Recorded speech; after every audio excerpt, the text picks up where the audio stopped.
talk to you a little bit about 6/4 chords here. We've been talking about 6/4 chords. The four types, of course, are the passing 6/4, the cadential 6/4, the pedal 6/4, and we don't even care too much about the arpeggiated 6/4, where you have a one chord, then you go up to a one chord over five, and that's just kind of an arpeggiated 6/4. At any rate, I just want to talk to you about the voice leading. Now, here's a passing 6/4, and notice that the bass goes 1, 2, 3, and the soprano goes 3, 2, 1. So in the middle, you have two scale degree 2s.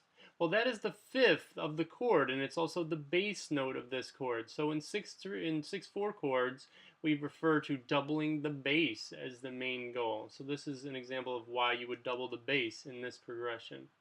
Over here is a cadential 6/4. And you notice that I'm doubling the bass here.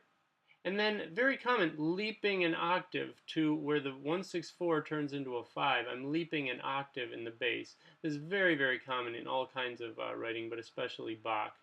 So that's what, of course, we're emulating the style of Bach. Notice that these two voices go 4 to 3 and 6 to 5 above this A. So these are the voices that have motion. So we don't want to double one of those. It's going to be lead to parallels. But if we double this note, that's the bass, then it's not going anywhere, so we can't really have parallel motion.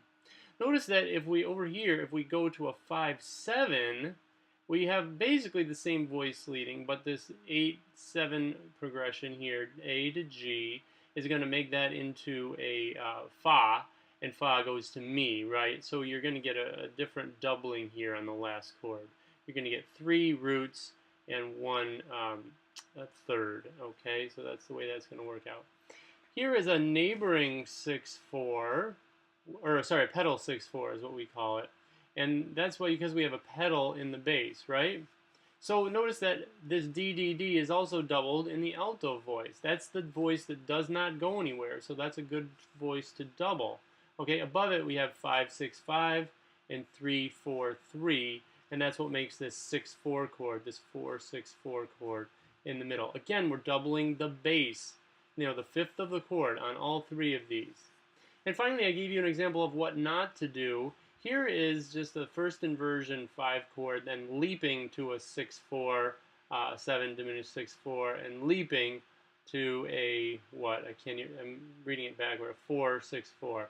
So this is what you don't want to do. Notice that all these 6/4 chords, they pretty much have smooth motion in the bass, other than this octave leap, but that's still only one note. That's the octave. We don't just want to randomly jump around to 6/4 chords, because that will not be sound good. Okay? So 6/4 chords, there's several different types. What do you always double? The bass on those chords as much as you can.